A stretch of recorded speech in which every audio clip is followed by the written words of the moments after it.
Halo guys, kembali lagi dengan gue Kuro guys.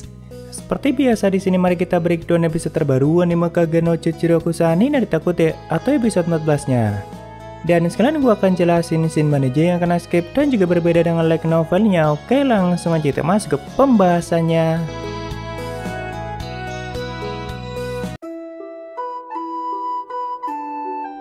Jadi episode kali ini masih melanjutkan pertarungan Chit melawan Olivier sebelumnya di dalam inti santuari. Di mana saat itu Chit sengaja menerima tusukan dari pedang Olivier supaya bisa mengunci pergerakannya, karena di sini Chit masih bertarung murni menggunakan kekuatan fisiknya saja.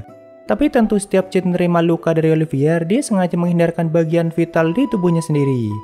Jadi walaupun menerima banyak luka dan kelihatannya fatal, tapi sebenarnya itu nggak terlalu masalah bagi Chit, karena memang dia sangat memahami bagian tubuh manusia dan bahkan dia bisa memindahkan jantung dan organ vital lainnya sendiri.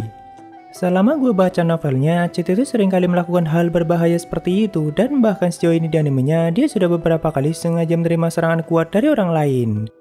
Tentu bagi orang lain hal itu kelihatan sangat gila, cuma bagi Chit yang sudah biasa melakukannya ya biasa aja, dan malah bagi dia cukup indah. Jadi Chit memang sangat memahami batasan dan potensi dari tubuhnya sendiri, dan semua teknik, kemampuan, dan kekuatannya bukan hanya sekedar giveaway, tapi benar-benar dia pelajari sendiri dan butuh latihan yang sangat keras. Dan setelah mengunci pergerakan Olivier, Chit langsung menggigit bagian lehernya, dan itu adalah bagian yang sangat vital atau di novelnya disebut sebagai arteri. Makanya hanya dengan gigitan kuat seperti itu, Olivier bisa langsung dihancurkan. Tapi ternyata setelah satu Olivier dihancurkan, Nelson masih bisa mengeluarkan banyak Olivier yang lain, karena memang tempat itu dipenuhi dengan banyak mana, dan Nelson bisa menciptakan banyak salinan Olivier selama masih di dalam santuari. Cuma kalau di light novelnya semua salinan Olivier yang muncul itu dari cahaya yang diciptakan oleh Nelson, sedangkan di animenya semua salinan Olivier itu seperti sudah disiapkan di tempat itu atau dalam bentuk tubuh yang kosong. Ya mungkin untuk mencoba menyesuaikan dengan teknologi canggih yang terlanjur ditampilkan di animenya. Dan juga supaya tidak menimbulkan pertanyaan kenapa saat bertarung melawan Delta, Nelson tidak menggunakan banyak salinan Olivier seperti itu. Karena tubuh kosong Olivier yang digunakan sebagai salinan hanya ada di tempat itu.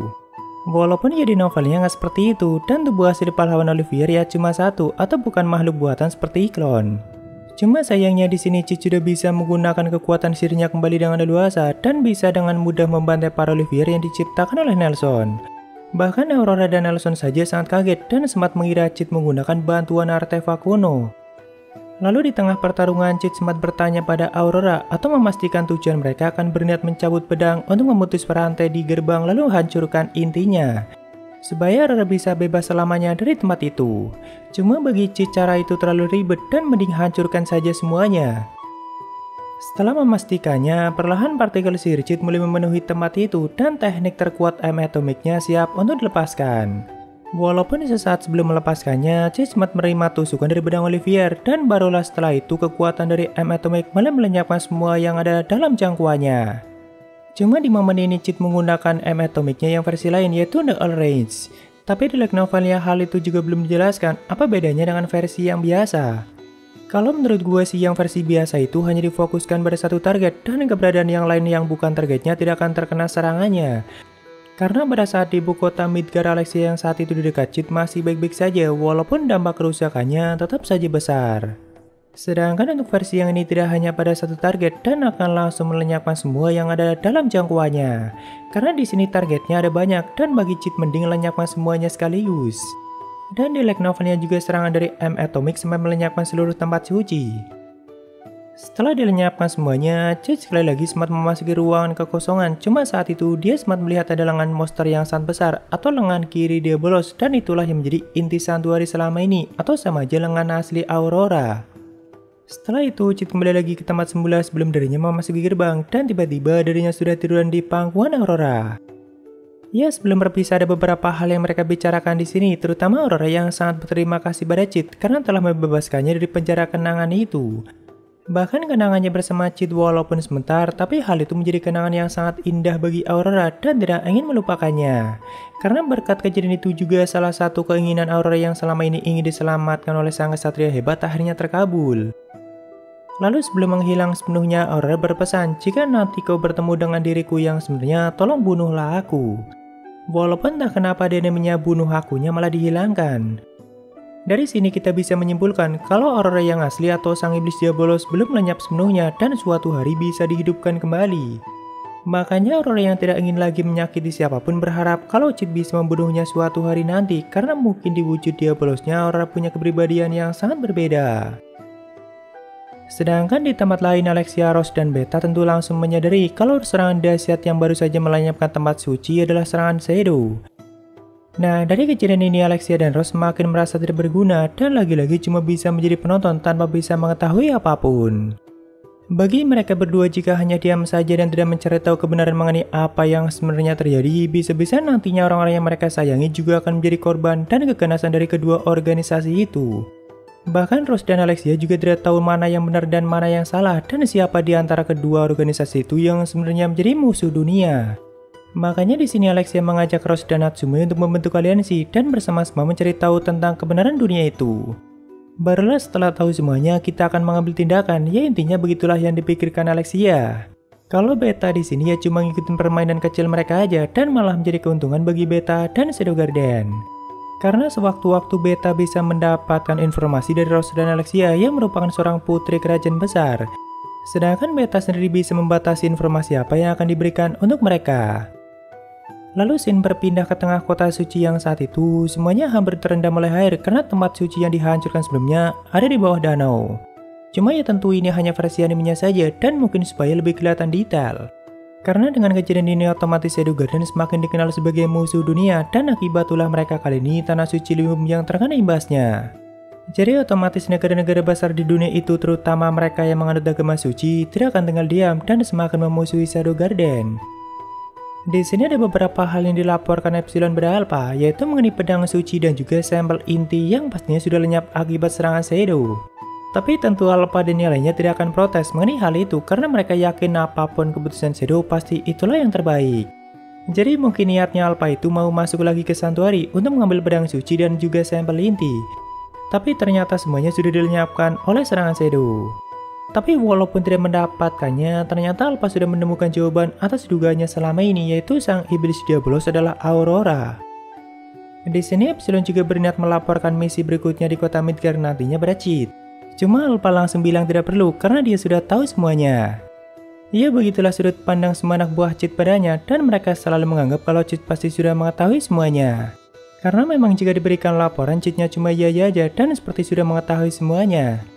Padahal ya dia cuma bertindak sesuai keinginannya saja dan kebetulan setiap tindakan Cid selalu menjadi kunci keberhasilan bagi Shadow Garden. Lalu Sin pun berpindah ke kota Madrid yang ada di kerajaan Velgata dan itu cukup jauh dari kerajaan Midgar. Di sana Gamma dan anggota lain yang bekerja di Michigoshi sedang melakukan negosiasi dan juga berniat membuka bisnis baru di wilayah itu. Jadi intinya kota Madrid itu merupakan kota yang sangat tertinggal di Velgata dan bahkan tinggal mengalami kebangkrutan. Karena selain aksesnya cukup sulit, akhir-akhir itu para pebisnis juga mulai pindah ke ibu kota Velgata yang ekonominya semakin maju.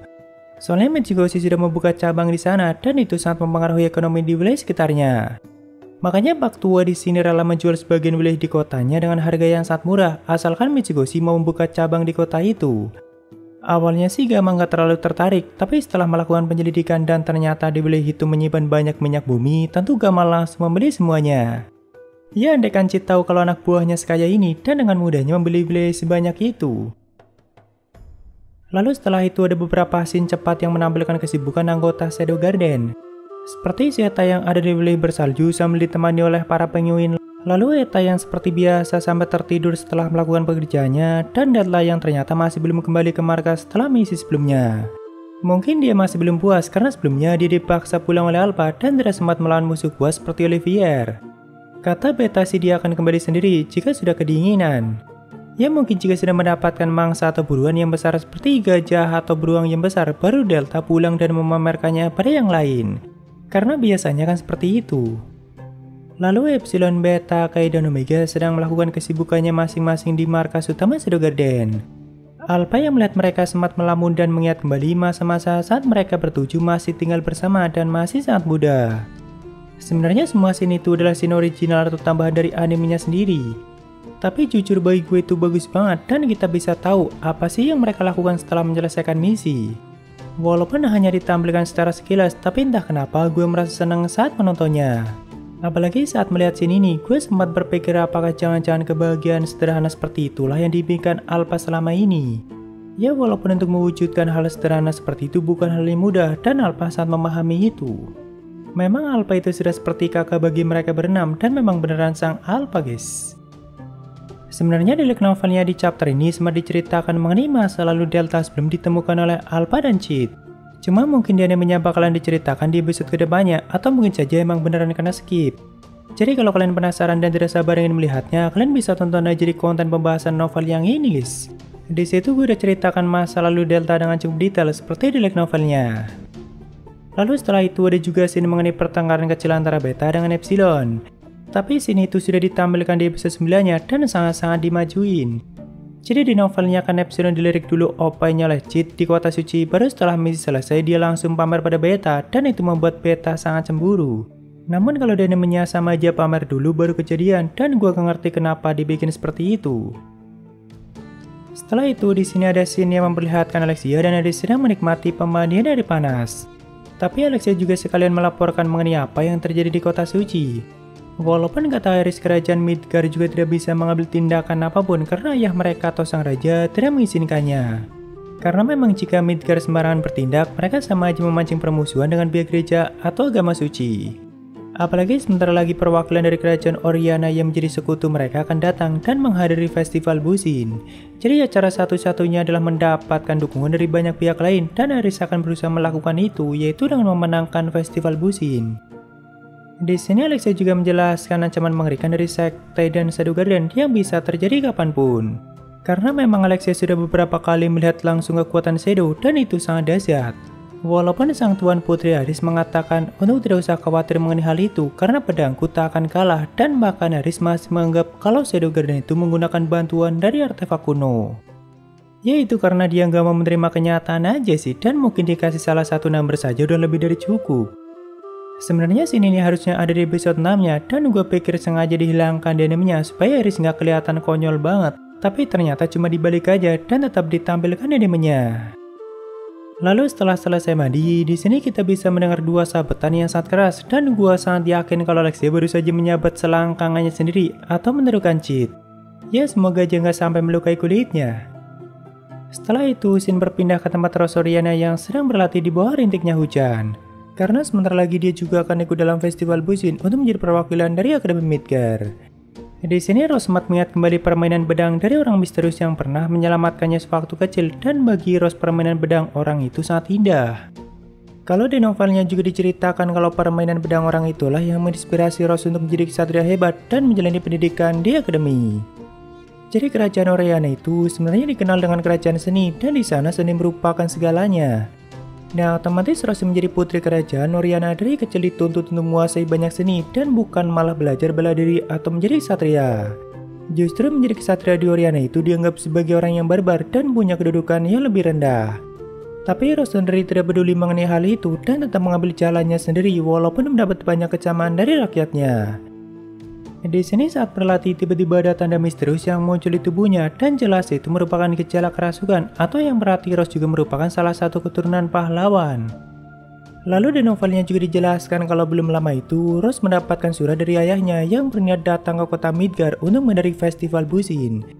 Tentu banyak pertanyaan yang dipikirkan di kepalanya kenapa sang raja langsung datang sendiri. Apakah dia akan memaksaku pulang ke Oriana atau ada kepentingan lainnya? Cuma Rose juga sudah mendengar kalau ayahnya telah memilih satu laki-laki yang nantinya bakalan dijodohkan dengan dirinya. Ya episode kali ini pun ditutup dengan munculnya gejala kerasukan di tubuh Rosoriana. Yo, ada sabar ya dari Poi Musan bang, kalau lu balok LN volume 5 nya bakalan gue sabar lagi. Mungkin bakalan gue bikin santai aja cuy, soalnya kan ada beberapa konten lain seperti konten breakdown ini dan sebentar lagi mau gue akuin juga bakalan tayang season 2 nya. Thank you Poi Musan. Ya mungkin segitu aja untuk pembahasan kali ini dan jika ada kesalahan gue minta maaf atau kalian bisa koreksi aja di bawah. Thank you, sampai ketemu di video lainnya. Salam kru guys.